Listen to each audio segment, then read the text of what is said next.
Every time you walk into the room, got me feeling crazy. Shock my heart, boom, boom. Any other boy would stare, but me, I look away, cause you're making me scared. Trying not to breathe, 1, 2, 3. Sekarang kita lanjut ke Benteng Malabro ya teman-teman. Ini sebentar lagi sudah hampir sampai. Ditunggu di Benteng Malabro teman-teman. Di sini kita sudah sampai di lapangan Merdeka ya teman-teman. Oke teman-teman, di sini kita sudah sampai di Benteng Malabro ya teman-teman. Kita akan menjelajahi di dalamnya dan kita akan menunggu kelompok saya akan turun dari angkot teman-teman.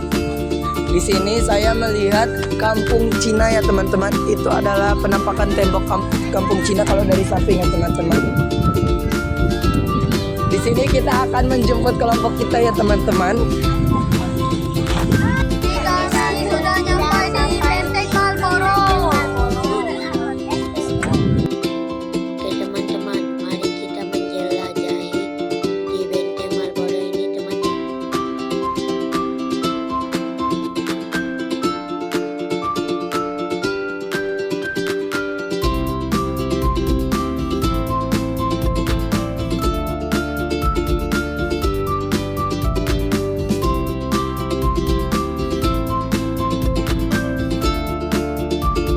Di sini kami sudah sampai di depan Benteng Malabro. Mari teman-teman, kita memasuki Benteng Malboro.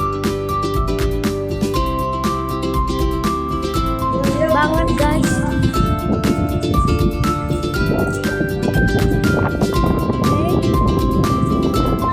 Ini penampakan yang maksudnya guys. Kita akan berfoto dulu guys sama setelah. Dari situ mana situ? Ayo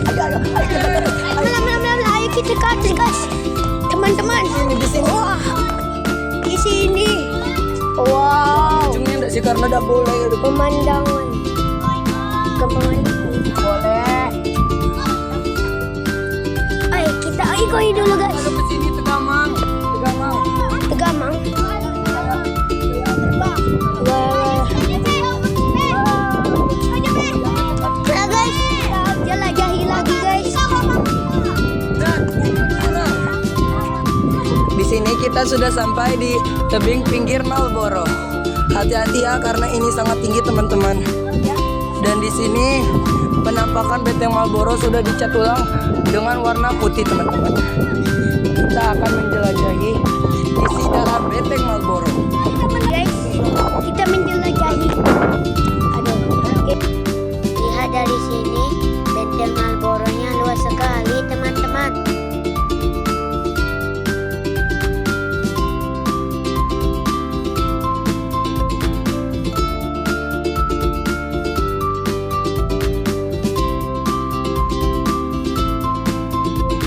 Di sini kita sudah masuk ke ruang pamer ya teman-teman. Ini ada kapal. Di sini ada kapal flying jeep. Oke teman-teman. Dan di sini ada make up tentara Inggris ya teman-teman. Ini adalah penampakan baju semua pakaiannya ya teman-teman. Di sini adalah rumah bumbungan 5 tradisional Bengkulu. Ternyata di sini adalah benteng untuk mengambil emas dan di sini ada penampakan emas asli ya teman-teman, murni. Di sini ini adalah lebong tambang emas kuno.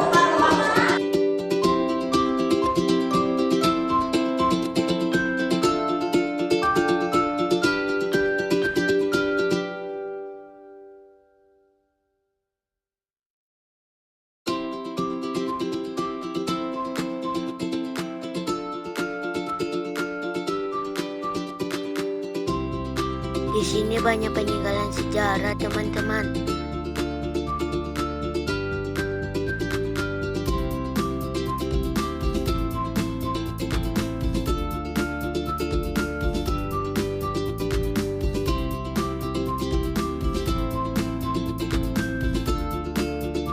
Ya, ini adalah rangka yang mau diambil oleh para pejuang Inggris. Ini adalah penampakannya teman-teman.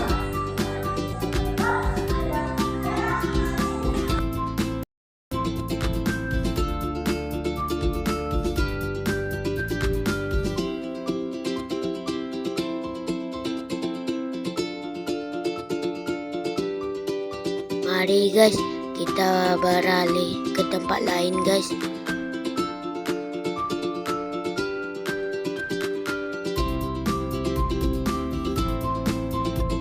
Di sini teman-teman, Di situ kita akan melihat semuanya teman-teman. Sini aja. Ikuti kelompoknya teman-teman. Di sini ada parit kering ya teman-teman.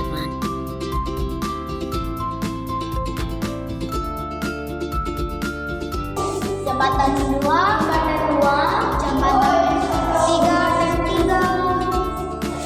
Proses pengerjaan jembatan 1, jembatan 2, jembatan 3. Kondisi akhirnya jembatan 1, jembatan 2, dan jembatan 3. Oke guys. Di sini ada Mariam dari Inggris teman-teman. Bung Karno dan Ibu Inggit bergambar dengan anggota perkumpulan badminton di depan rumah pembuangan Bung Karno di Bengkulu. Foto-fotonya guys. Wah.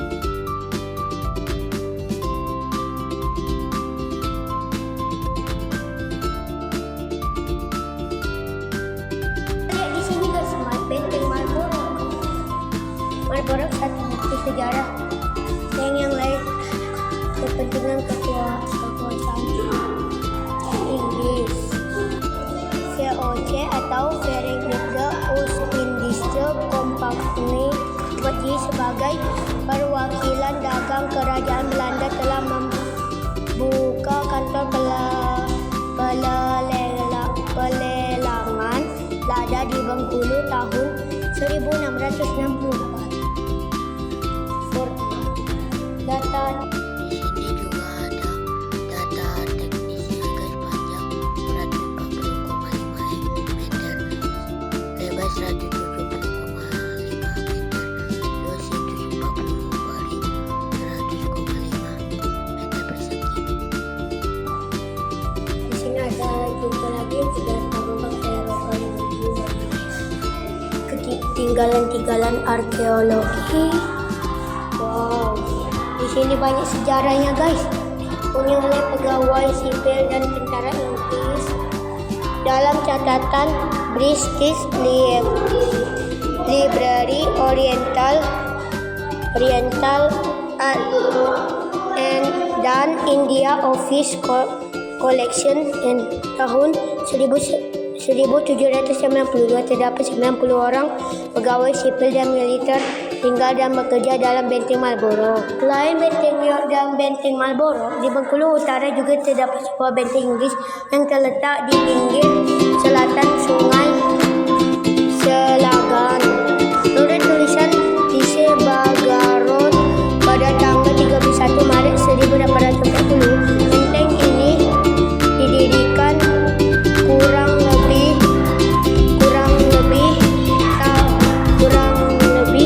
tahun Tahun 1798.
Research dan Company telah mendirikan kantor penerangan di Bengkolen.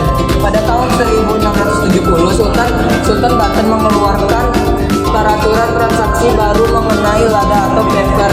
Pengaturan ini membuat pihak Belanda mengalami kerugian sehingga Belanda meninggalkan Bengkolen pada tahun 1670. Di sini juga ada Sir Stafford Raffles atau Sir Thomas Stafford Raffles. Wow. Oke, kita Thomas Stafford Raffles Richard Parker pada tahun 1808 sampai 1810 menggantikan Thomas Park sebagai President for Marlborough. George John Field menjabat sebagai Patent President pada tahun 1810. William Parker menjadi riset pada tahun 1810 sampai 1812. Fort Marlborough kembali dipimpin Austin Riset pada tahun 1813 sampai 1816 oleh Theodore John Field yang kemudian menjadi riset pada tahun 1816 sampai 1818. Ini adalah bunga Rafflesia arnoldii, guys.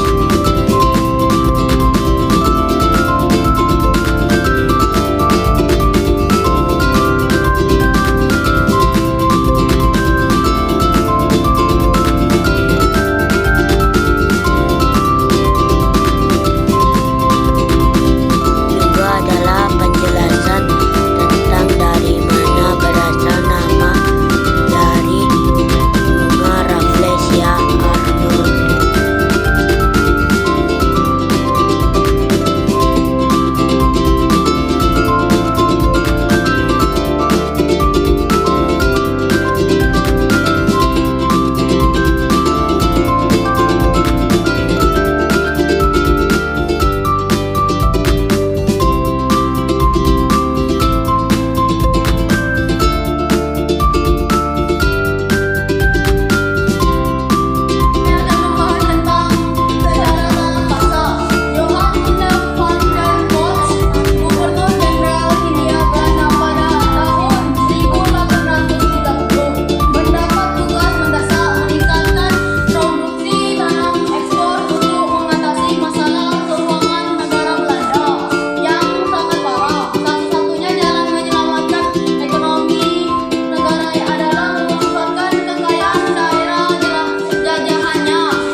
Solusinya yang dijatuhkan ialah pelaksanaan sistem tanam paksa atau kultur sel sejak tahun 1830. Tanam paksa diterapkan dan merupakan era paling eksploitatif dalam praktek ekonomi Hindia Belanda. Itu saja saya bisa dapat sampaikan.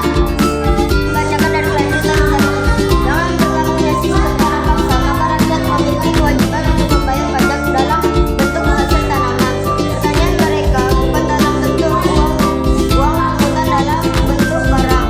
Innatullah akan membuat produksi tanaman perdagangan kasrah dapat dikumpulkan dalam jumlah besar yang akan dikirim ke negeri induk. Hasil bumi itu dipasarkan secara luas di Eropa maupun Amerika. Hal itu akan mendatangkan keuntungan besar baik bagi pemerintah maupun para pengusaha di negeri Belanda. Di sini ada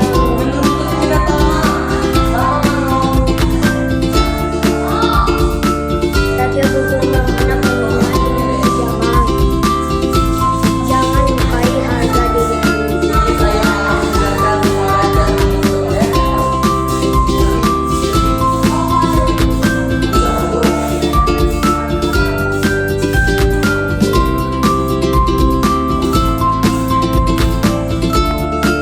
Inilah yang menurut rakyat menuntut pada tahun 1847. Masyarakat pribumi melakukan tuntutan agar mendapat kondisi yang membaik. Perjanjian kerja dalam sistem tanam paksa yang diterapkan Belanda. Oke, seru. Di sini ada raja belum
bisa